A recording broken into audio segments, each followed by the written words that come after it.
Hello everyone, मैं हूं advocate Rahul Mishra और आज की वीडियो में हम लोग समझने की कोशिश करने वाले हैं कि हस्बैंड्स जनरली 125 मेंटेनेंस के केस में क्या क्या गलतियां करते हैं। चाहे आपकी वाइफ डीवी में मेंटेनेंस मांग रही हो, चाहे हिंदू में रिजेक्ट में मेंटेनेंस मांग रही हो, या 125 सीआरपीसी में आपसे मेंटेनेंस मांग रही है, उसमें आप गलतियां क्या करते हैं।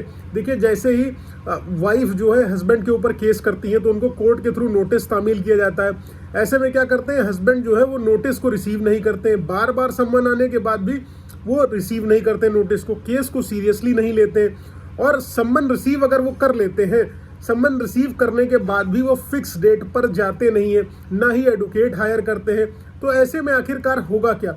बहुत सी लोगों की देखिए टेंडेंसी होती है कि वो केस को सीरियसली नहीं लेते हैं। इसके मेनली दो रीज़न होते हैं। लैक ऑफ नॉलेज, यानी कि उनको लीगल प्रोसीजर का ज्ञान नहीं होता है। दूसरा, वो ओवर कॉन्फिडेंट होते हैं। ओवर कॉन्फिडेंट होने का मतलब उनको ये लगता है कि कोई भी कोर्ट उनका कुछ बिगाड़ नहीं सकती, हर चीज़ में एक लंबा प्रोसीजर चलता है।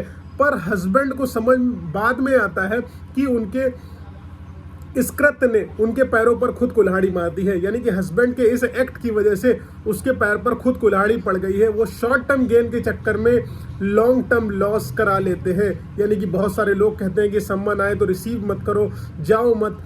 तो आज हम लोग जानने की कोशिश करेंगे कि अगर आपके पास सम्मन आता है और आप रिसीव नहीं करते हैं और जाते नहीं हैं तो क्या होने वाला है आपके साथ। लेकिन उससे पहले मेरी आपसे हर बार की तरह रिक्वेस्ट है कि अगर आप लोग चैनल पर नए हैं या पहली बार आ रहे हैं या अभी तक आप लोगों ने इसे सब्सक्राइब नहीं किया तो प्लीज़ सब्सक्राइब करना। मुझसे पर्सनली लखनऊ या दिल्ली में मिलना चाहते हैं तो अपॉइंटमेंट बुक कराइए, डिस्क्रिप्शन में आपको नंबर वहाँ पर मिल जाने वाला है। देखिए, जैसे ही आपके पास सम्मन आता है, सबसे पहले आपको क्या करना है, सम्मन को रिसीव करना चाहिए। अगर आप सम्मन रिसीव नहीं करते, बार बार सम्मन आने के बाद उसे रिफ्यूज़ कर देते हैं, तब भी कोर्ट मान लेगी कि बार बार सम्मन भेजा जा रहा है, ये रिफ्यूज़ कर रहे हैं, तो उसको सम्मन तामील मान लेगी, यानी कि आपको सम्मन रिसीव हो गया है। ऐसी दशा में कोर्ट क्या करेगी, पेपर में भी आपका पब्लिकेशन करा देगी। पेपर में नाम निकल जाने के बाद आपको पता ही नहीं चलेगा कि आपके अगेंस्ट केस चलने लगा हुआ है। और जनरली लोग सोचते हैं कि वो जितना इस प्रोसीजर में डिले कर देंगे उतना ही कम मेंटेनेंस देना पड़ेगा। ये सबसे बड़ी भूल होती है। पत्नी को मेंटेनेंस उस डेट से मिलने लगता है जिस डेट से वो केस कर देती है। तो यहाँ पर तो वाइफ का फायदा होने वाला है और आपका नुकसान बहुत भयंकर होने वाला है, क्योंकि मेंटेनेंस या इंटरिम मेंटेनेंस उस डेट से फिक्स होता है जिस डेट से वाइफ केस करती है। तो इसलिए लैक ऑफ नॉलेज को हटाइए, एडवोकेट हायर करिए।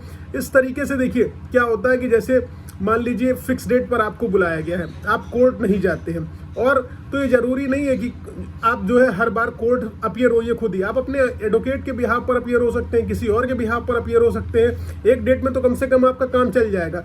सम्मन रिसीव करने के बाद भी नहीं आएंगे आप बार बार, तो कोर्ट आपके अगेंस्ट एक्स पार्टे ऑर्डर कर देगी। एक्स पार्टे ऑर्डर का मतलब एक तरफा ऑर्डर कर देगी, बिना सुने हुए आपके अगेंस्ट कार्रवाई हो जाएगी।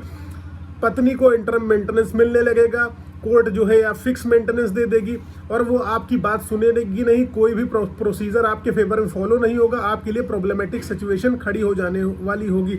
अब ऐसी सिचुएशन में हस्बैंड क्या करेंगे, हस्बैंड जो है इस ऑर्डर को सेट असाइड कराने की कोशिश करेंगे। सेट असाइड कराने के लिए उनको एक सफिशिएंट रीजन देना होगा कि वो इस ऑर्डर को क्यों सेट असाइड कराना चाहते हैं, किस लिए इतनी दिनों तक वो सम्मन जाने के बाद भी नहीं आए।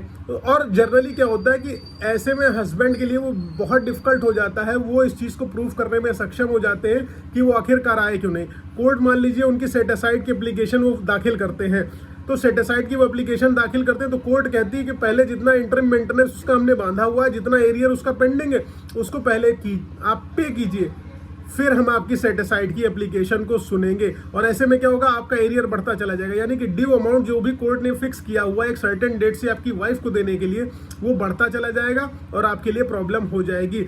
इस दौरान क्या होगा कि आप सोच रहे हैं कि हम कोर्ट नहीं आएंगे, नहीं जाएंगे, कोई दिक्कत नहीं होगी। आपकी वाइफ क्या करेगी, एग्जीक्यूशन की एप्लीकेशन फाइल कर देगी। जब वो एग्जीक्यूशन की एप्लीकेशन कोर्ट में फाइल कर देंगी तो यहाँ पर क्या होगा, एग्जीक्यूशन की एप्लीकेशन फाइल करने के बाद आपकी वाइफ को जो है कोर्ट खुद प्रोसीजर स्टार्ट करवाएगी, प्रॉपर्टी दिलवाएगी। मतलब आपके पास अगर मान लीजिए उसको पैसा नहीं दे रहे हैं, आप तो कहोगे हमने इसने एग्जीक्यूशन फाइल कर दिया, अब इसको एक पैसा नहीं देंगे, कोर्ट में घसीट दे रही, तो उस कंडीशन में कोर्ट क्या करेगी, आपकी प्रॉपर्टी को अटैच कर लेगी, आपकी सैलरी को सैलरी भी अटैच कर सकती। जी हाँ, अगर आप उसको मेंटेनेंस देने से डिनाई करते हैं तो आपकी वाइफ के फेवर में कोर्ट आपकी सैलरी भी अटैच कर लेगा, प्रॉपर्टी भी अटैच कर लेगा और प्रॉपर्टी की नीलामी कराकर उसको ड्यू अमाउंट जो भी होगा वो सारा का सारा दे देगा। तो इस तरीके से आप ना सेट असाइड करा पाएंगे ऑर्डर को अगर संबंध तामील नहीं करते हैं, और ना ही कुछ आपके फेवर में होने वाला है। आई होप इससे आपको बहुत महत्वपूर्ण जानकारी मिली होगी कि समन आने पर अपना प्रोसीजर तुरंत स्टार्ट कर देना है, वकील हायर कर लेना है, वकील की हेल्प से ही आपको सारी की सारी चीज़ें करनी है।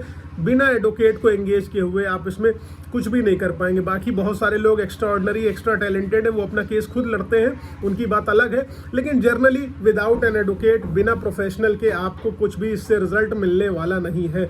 आई होप ये सारी चीज़ें आपको क्लियर हो गई तो प्लीज़ लाइक शेयर सब्सक्राइब करना मत भूलिएगा। और पर्सनली मिलना है दिल्ली या लखनऊ में तो डेफिनेटली आप अपॉइंटमेंट बुक कराइए, बिना अपॉइंटमेंट के मिल पाना असंभव होगा। थैंक यू सो मच, जय हिंद।